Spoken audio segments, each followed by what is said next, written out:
Hey, it's the Midnight Raven, and today this is a little mini series that I'm doing currently in the run up to Christmas, where we're going to look at the 50th worst Christmas gifts you can get somebody. Yes, it is that time of the year, and why am I whispering it? Because I don't want to say the C word out loud. Christmas. Today we're looking at the first 10 items apparently that are terrible to get for Christmas, going from number 50 to number 40. And then in this series, we're going to end up going to the number one worst Christmas present you can get somebody. So join me on this little expedition where we're going to look into terrible Christmas presents. Let me know down below if you know something even worse, though. So the first terrible Christmas item we are looking at today is apparently number 50 is toiletry kits. So this is things like baths, shower gels. I mean, you can get some really pretty spa sets, not gonna lie. There are some really pretty sets out there, but apparently it's just too mundane, too boring, and too samey. Like, you probably already gave that to her on Mother's Day, you probably gave her one on her birthday. Now she's getting one for Christmas, boys and girls. And this goes for both ways, both men and women. Men don't want those link sets, girls. I'm telling you, if you give them a link set, there is no kissing under that mistletoe for you. Next, we are looking at an electric blanket. As cozy and as warm that would seem, it's a bit of a boring gift, isn't it? An electric blanket, I mean, don't get me wrong, with how cold it is, you could probably do with something a bit cozy, a little bit warm, but apparently it's a boring gift. Plus, with the cost of electric nowadays, you probably couldn't even afford to run your electric blanket, boys and girls. Yes, you cannot even afford to run your electric blanket to keep you warm. Next, apparently on the bad list is stationery. Now, I beg to differ with this one.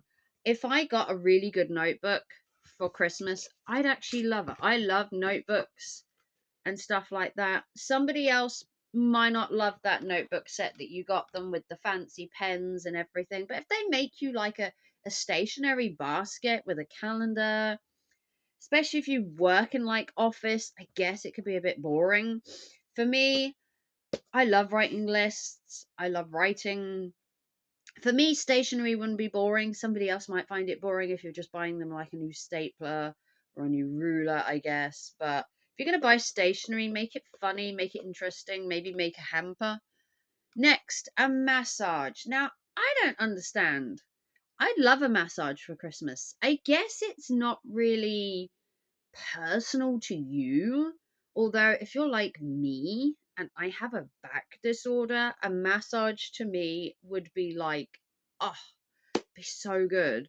Um, Maybe it's not the personalized gift that you were after, but if they're taken into consideration that maybe you have a really like job that you use your back for quite a long, especially if you're in care, or like my partner, he's in steel work, could be really heavy lifting and stuff like that. My partner would kill for a massage for Christmas. He'd absolutely love it. So I'm not sure about massages.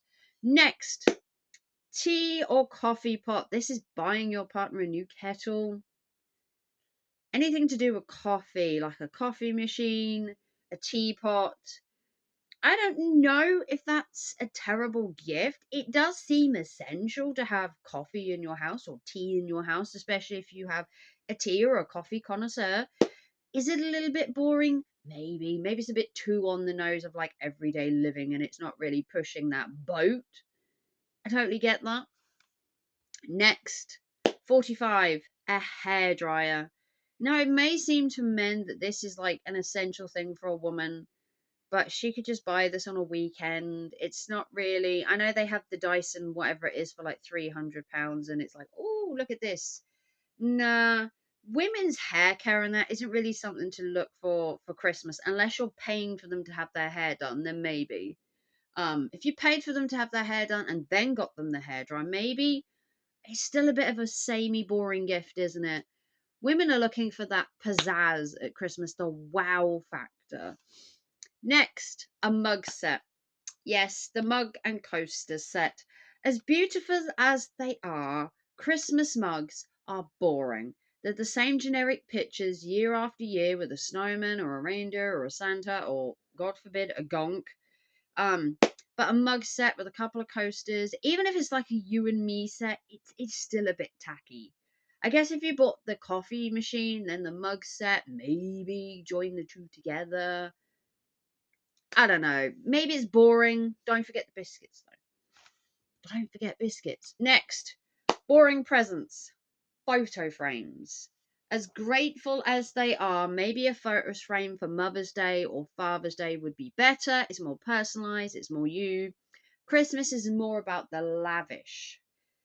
If you're gonna do a photo frame, maybe put a picture of I don't know, a holiday ticket in this photo frame where you're going on holiday. Maybe book tickets for something and you frame them saying we're going to Disneyland next year. Maybe that could be fun.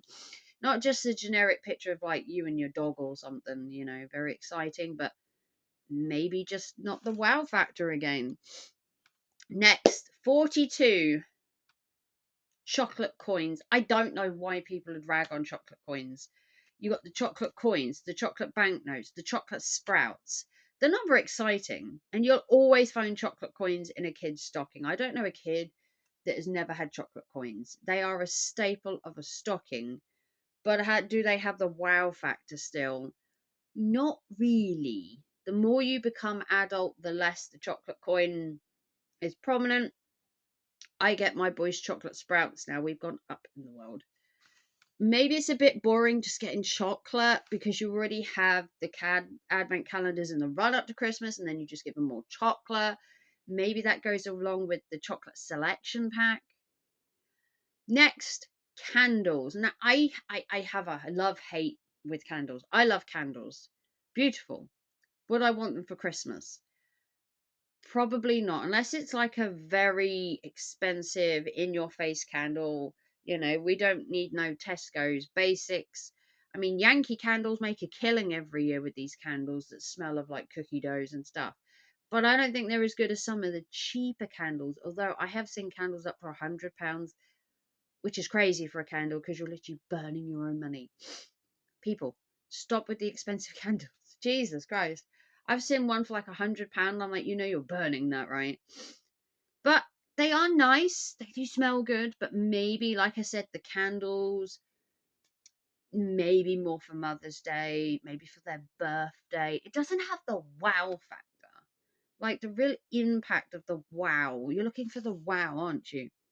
And the last one for this video, cookbooks. Okay? We get it. You want to cook, you want to be healthy, you want to stay home. Cookbooks from like Jamie Oliver, Gordon Ramsay, they're a dime a dozen. They're so dusty and they sit on your shelf, and I guarantee you they've never been used. People want to eat all this nice fuddy-duddy healthy eating, minutes and 3 minutes and all this, but I guarantee you they're throwing it in the air fryer. They're throwing it in a slow cooker. No one is sitting at home doing a half-hour Gordon Ramsay gourmet dinner from the book, or Jamie Oliver, or any of these chefs. I'm sorry, the books look nice, the food looks nice, but nobody is spending all that time doing it. I guarantee you they're not. But let me know what you think. These are the first 10, so this is 50 to 40. Let's have a run through once again. So we've got toiletry kits, an electric blanket, a massager, coffee pots, hairdryer, mug set, photo frames, chocolate coins, candles, and cookbooks in the first 10 items you shouldn't buy people for Christmas because they're boring. Next time, we're going to do the next 10, and we're going to do that until we get down to number 1 worst Christmas gift ever. If you like this video, give it a big thumbs up, share it out. Let me know down below the worst Christmas gift you've ever had. And join me on this exploration of the 50 worst Christmas gifts you can give this year. And I'll see you for another video very, very soon. Like and subscribe. Bye, guys.